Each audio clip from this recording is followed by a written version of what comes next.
বাঁধবে এবার বেজায় গন্ডগোল, বাঁধবে এবার বেজায় গন্ডগোল। বাটুল বিচ্ছু দুটো ঢালবে মাথায় ভোল, বাটুল বিচ্ছু দুটো ঢালবে মাথায় ভোল।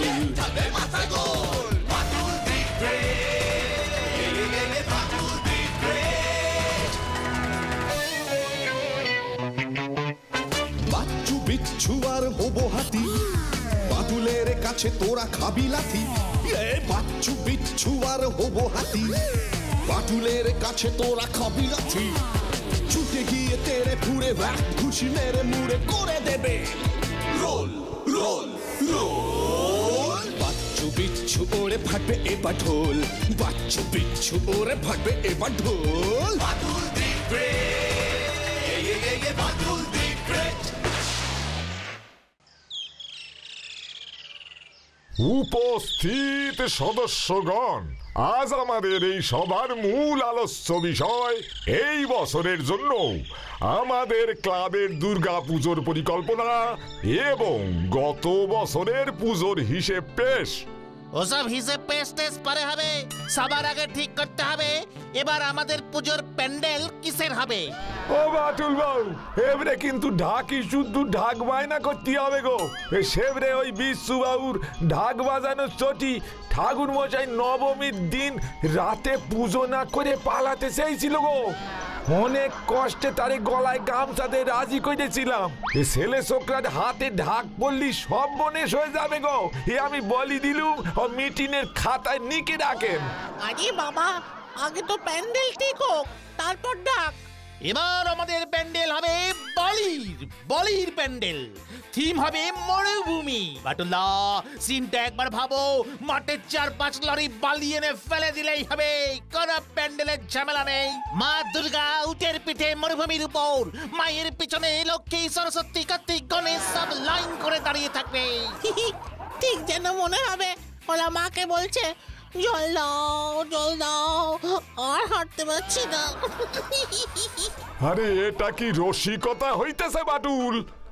পুজোর মতো এমন সিরিয়াস একটা বিষয় মিটিং চলিতেছে, সর্বসমক্ষে স্বয়ং ক্লাবের প্রেসিডেন্ট, সেক্রেটারি এরা বসিয়া, আর তার সম্মুখেই কিনা বলে মা দুর্গা উটের পিঠে সরিয়া আসিবে, মারে লইয়া মস্করা। মিটিং, তাই সকলেরই কথা বলার অধিকার আছে, তাই ওরা বলছিল, আমি শুনছিলাম। কেন? মা নৌকায় আসে, পালকিতে চেপে আসে, উঠেও আসে, সব কি আমরা জানি নাকি? আর তাছাড়া উটকে খারাপ পশু নাকি, যাকে বলে শিপ অফ জাহাজ? ওটাই শিপ অফ ডেজার্ট হবে রে। ওই হলো, উত্তেজিত হয়ে পড়েছি আমি। শোন, ওসব থিম না কি বলিস, এসব আমি অত বুঝি না। শুধু ভক্তি ভরে মায়ের আরাধনা করবার ব্যবস্থা প্রতি বছর যেমন হয় তেমন হবে। তবে এবছর পুজোর খরচ কমিয়ে ভাবছি বেশ কিছু গরিব বাচ্চাদের পুজোয় নতুন পোশাক কিনে দেব। উত্তম প্রস্তাব, উত্তম প্রস্তাব। তবে ওই জামা কাপড় বিতরণ ক্লাবের প্রেসিডেন্ট হিসাবে আমি করিব। বেশ নামডাক হইবে, মানে আমাদের ক্লাবের নামডাক হবে কিনা জানি না, তবে আমরা প্রত্যেকেই যদি পুজোয় অল্প অল্প খরচ কমিয়ে গরিব মানুষদের পাশে দাঁড়াতে পারি, কত মানুষের উপকার হয়, কত মানুষের মুখে হাসি ফোটে।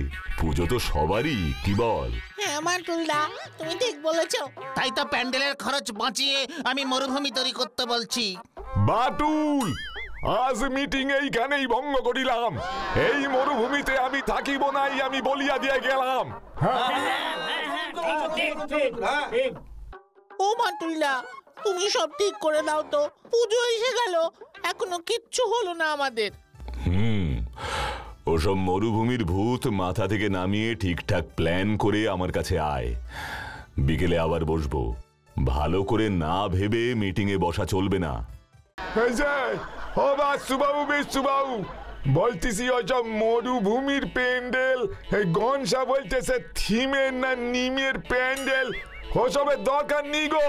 ওই নিম পাতা খুঁজলি পরে পাওয়া যাবে গো, থিম পাতা কোথায় পাওয়া যাবে তার ঠিক আছে। তার থেকে আমি বলি কি, সে ডিমের প্যান্ডেল করলি কেমন হয় বলো দিনি। এই বাবুরে বললি তো ডিম কেনার টাকার অভাব হবে না। ডিমের প্যান্ডেল বলছে, কি বলছে গো? বাচ্চু, আমার সারা শরীর কেমন কপছে দেখ, নিতাই তাকে চুপ করতে বল। ওরে বাবা, আর কেঁপে কাজ নেই। বাটুলদা তো বললো বিকেলে আবার বসবে। চল, তার থেকে বরং আশপাশের ক্লাবগুলোতে খোঁজ নি, ওরা কি করছে। চল। সেই ভালো, সেই ভালো। ঘন্টার কলায় এত বাধা বুদ্ধি চটি পুজোটা না ফস করি চলি যা। গতবার তো 21 বার মিটিং সভা হয়েছিল, এবার কতবারই শেষ হয় কে জানে, তারপরই তো হবে পুজো। কৈলাসনগর রাজ্যটাকে ঘিরে ছিল ওই মহানাথ পর্বত। কৈলাসনগর রাজ্যে প্রবেশ করতে হলেও ওই মহানাথ পর্বতকে কেটে যে প্রবেশদ্বার করা হয়েছিল তার মধ্য দিয়ে প্রবেশ করতে হতো। আর ওই প্রবেশদ্বারের মাথায় অতন্দ্র প্রহরীর মতো ছিল এক বিশাল শিবের মূর্তি।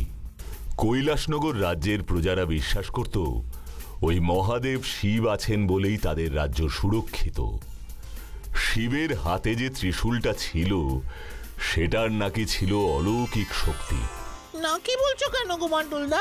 তুমি নিশ্চয়ই জানতে পারোনি সত্যি সেই ত্রিশূলের অলৌকিক কোনো শক্তি ছিল কিনা। সেই গল্পটাই তো বলছি, তাহলেই বুঝতে পারবি। একবার হলো কি,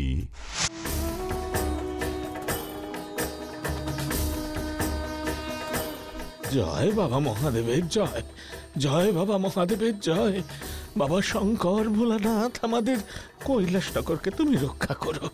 এবার যেন ভালো বৃষ্টি হয় বাবা, ভালো ফসল ঘরে তুলতে পারি, যেন বাবা ভালো ফসল ঘরে তুলতে পারি। বাবা, বাবা শিবের ত্রিশূল নেই। বাবা ভোলানাথের ত্রিশূল নেই। বাবা ভোলানাথের ত্রিশূল নেই। ত্রিশূল নেই, ত্রিশূল নেই, ত্রিশূল কোথায়? এ কি বিপদ ঘনিয়ে এলো রাজ্যে। বাবা ত্রিশূল কে চুরি করলো? কৈলাসনগর নৃপতি প্রজাদরদি কল্যাণকামী আমাদের অভিভাবক মহান রাজা শঙ্কর প্রসাদ আসছে। রাজামশাই আসছেন, রাজামশাই আসছেন। মহারাজ আসছেন। কার এত বড় দুঃসাহস কৈলাসনগরের পালক কর্তা স্বয়ং মহাদেব ভোলানাথের ত্রিশূল চুরি করে? রাজা শঙ্কর প্রসাদ স্বর্গ মর্ত পাতাল যেখানেই থাকুক বাবার ত্রিশূল বাবার হাতেই ফিরিয়ে দেবে। এবার আমাদের রাজ্যের কি হবে রাজামশাই? তোমরা নিশ্চিন্ত হও, আমি শীঘ্রই বাবার ত্রিশূল খুঁজে বার করব। ত্রিভুবনের কোনো অংশেই বাদ পড়বে না। তন্ন তন্ন করে খুঁজবো আমি, ত্রিশূল আমি ফিরিয়ে আনবই। আর তারপরেই তুমি গেলে ত্রিশূল উদ্ধার করতে। না গিয়ে উপায় ছিল না রে। ওই রাজা শঙ্কর প্রসাদ ছিলেন আমার বিশেষ পরিচিত। তাছাড়া রাজার আদেশ অমান্য করাটাও ঠিক নয়। খবর পেয়েই আমি তৎক্ষণাৎ হাজির হলাম কৈলাসনগরে।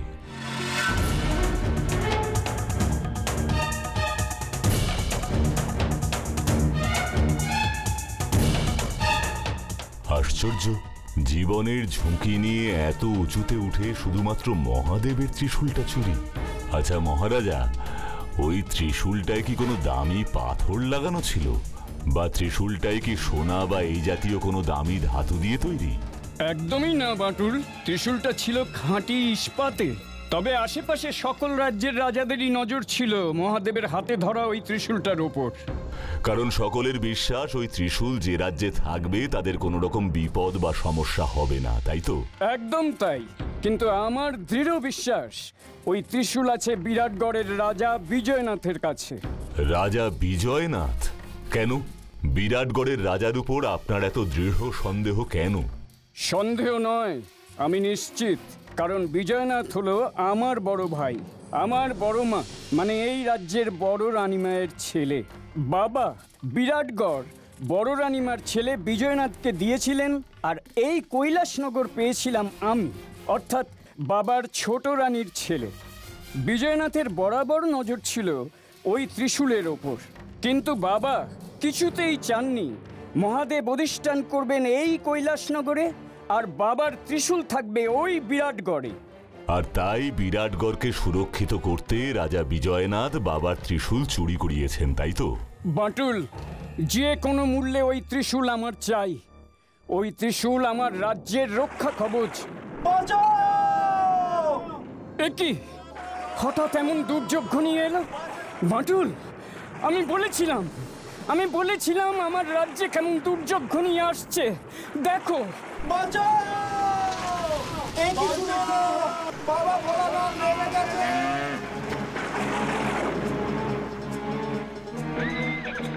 বাটুল, তুমি কিছু করো শীঘ্রই। মহারাজ, মহারাজ, মহাশিলা বাঁধ ভেঙে পড়ছে। মহাশিলা স্রোতে আমরা এবার ভেসে যাব। বাঁচান আমাদের মহারাজ। বাটুল, দেখেছো ওই ত্রিশূলের জন্য সব ঘটছে। আমাকে এক্ষুনি ওই বাঁধের কাছে নিয়ে চলুন। চলো বাটুল, মহাশিলা বাঁধে নিয়ে চলো।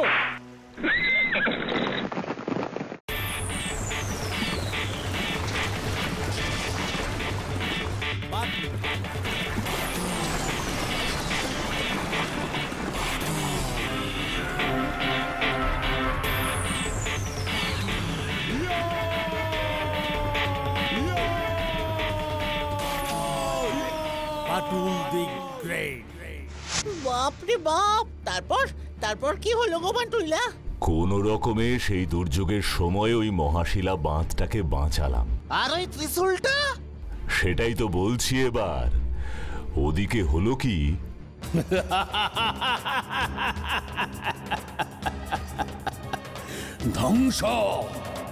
ধ্বংস হবে এবার ওই কৈলাসনগর।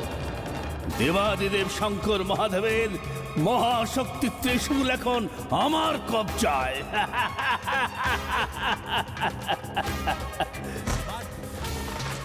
রাজা বিজয়নাথ। কে কে আপনি? আমি বাটুল। ও, ওই শঙ্কর প্রসাদের চর। সব খবরই আসে আমার কাছে। এই ত্রিশূল এখন এই বিরাটগড়ের সম্পত্তি। একে ফিরিয়ে নেবার দিবা স্বপ্ন দেখা বন্ধ করো, নয়তো ওই কৈলাসনগরের সঙ্গে সঙ্গে তুমিও ধ্বংস হয়ে যাবে। রাজা বিজয়নাথ, বাবা ভোলানাথের ওই ত্রিশূল আমি কেড়ে নেব না। আপনি স্বহস্তে ওই ত্রিশূল ফিরিয়ে দেবেন স্বস্থানে। ওই পবিত্র ত্রিশূল নিয়ে কোনো যুদ্ধ আমি চাই না। আমি আপনাকে অনুরোধ করছি, ওই ত্রিশূল আপনি ফিরিয়ে দিন। এই মহাশক্তিশালী ত্রিশূল এখন আমার। রাজা বিজয়নাথ মহাশক্তিশালী। এই বিজয়নাথ এখন যুদ্ধ চায়। আমাকে যুদ্ধে হারিয়ে এই ত্রিশূল আমার কাছ থেকে উদ্ধার করে দেখাও যে মহাশক্তিশালী তুমি।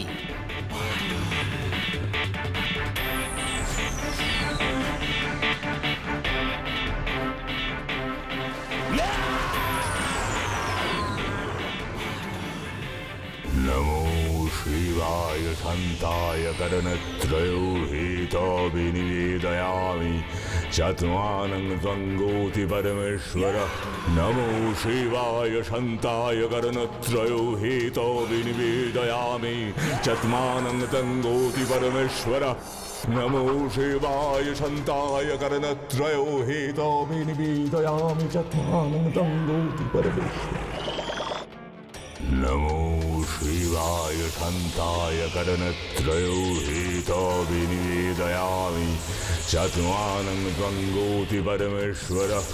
नमो शिवाय शान्ताय करणत्रयोहितविनिवेदयामि चत्वानं त्वङ्गोति परमेश्वर।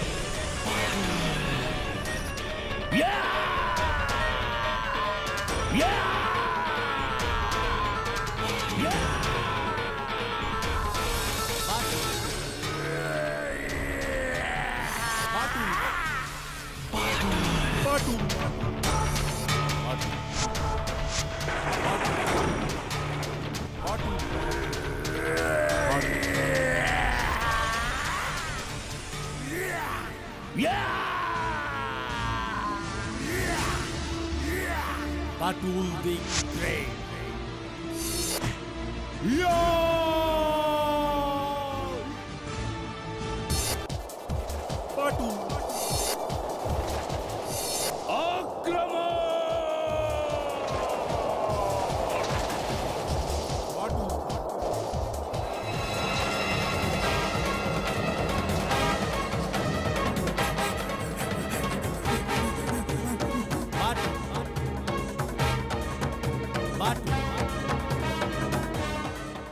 বাটুল, চারদিকে তাকিয়ে দেখো, আমার সৈন্যরা তোমাকে ঘিরে ফেলেছে।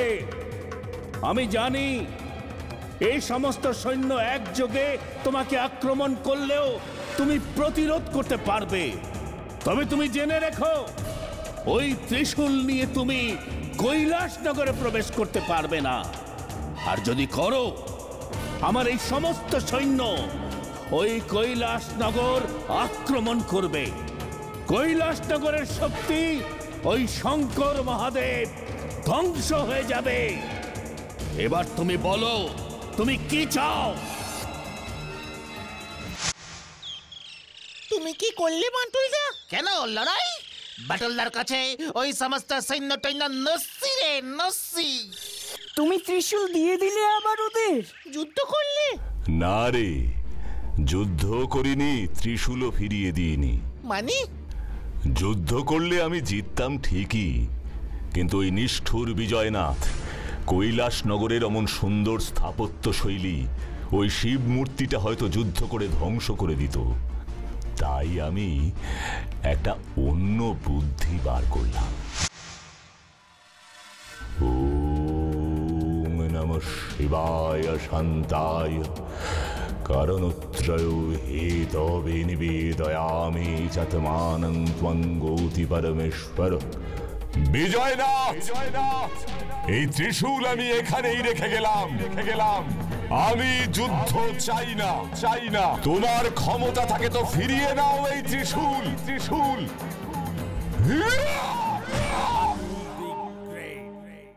একই বাটুল, তুমি এটা কি করলে? ত্রিশূল না নিয়েই চলে এলে? বিজয়নাথকে ত্রিশূলটা নিতে বললে তুমি? বিজয়নাথ মহাদেবের ওই মহাশক্তি ত্রিশূল ফিরিয়ে নিতে পারবে না। আপনি নিশ্চিন্ত থাকুন মহারাজ। তবে ওই ত্রিশূল তুমি ওভাবে রেখে এলে কেন? এরপর আর কেউ কোনোদিন ওই ত্রিশূল স্পর্শ করবার সাহস যেন না পায়, তাই। মানে?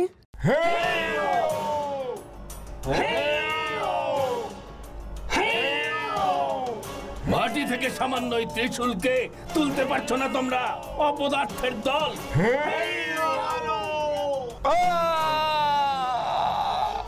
যাও, হাতি নিয়ে এসো।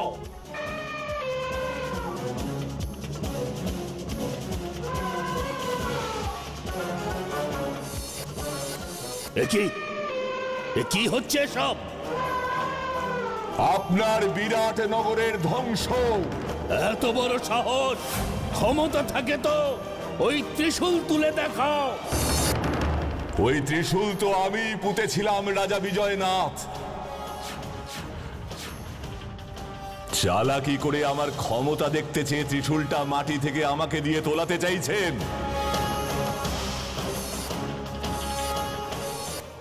সে না হয় তুলছি, তবে ওই ত্রিশূল মাটি থেকে উঠলেই ফল হবে মারাত্মক। বলুন, রাজি আছেন আপনি?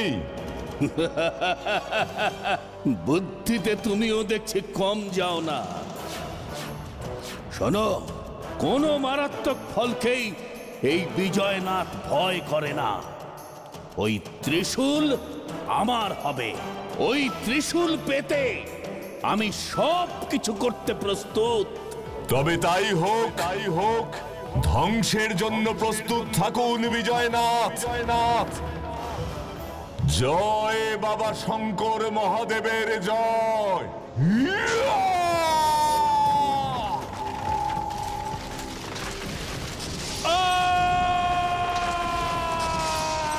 বাটুল দি গ্রেট। জয় বাবা মহাদেবের জয়। জয় শঙ্কর মহাদেবের জয়।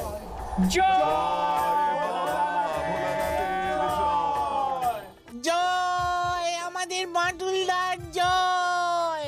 জয়। কেমন লাগলো বল গল্পটা? এখনো গায়ে কাঁটা দিচ্ছে গো বাটুলদা, কিন্তু হচ্ছিল তো আমাদের পুজোর মিটিং। তুমি এই গল্পটা বললে কেন বাটুলদা? তোরাও সব থিম টিম নাকি সব করবি বলছিলি না? আমি বলতে চাইছি, মনোযোগ দিয়ে ভক্তি ভরে দুর্গা মায়ের পুজো কর। মহাদেব শিব যদি রেগে যান একবার, আমি কিন্তু বাঁচাতে পারবো না। না না, বুঝেছি বুঝেছি, আমার ওসব আর গন্ডগোলে গিয়ে কাজ নেই। সোজাসুজি পুজো করাই ভালো। ওসব মরুভূমি টরুভূমি করতে গিয়ে বেমক্কা ঝামেলা ডেকে কাজ কি বলো? ঠিকই তো, ঠিকই তো। ও বাটুল বাবু, আপনি যে ভাবি এবারে মিটিং সভাটা সারলেন না গো, বহুদিন মনে থেকে যাবে। কত সুন্দরভাবে সব ঝামেলি মিটে গেল বলেন দিনি। পুজোয় সকলে মিলে জমিয়ে আনন্দ করব, ঠাকুর দেখব, নতুন জামা কাপড় পরবো, হই হুল্লোড় করে কটা দিন কাটাবো। পুজোর মজাই তো আলাদা। এই মজার কোনো থিম হয় না। কি তোমরা কি বলো, তাই না?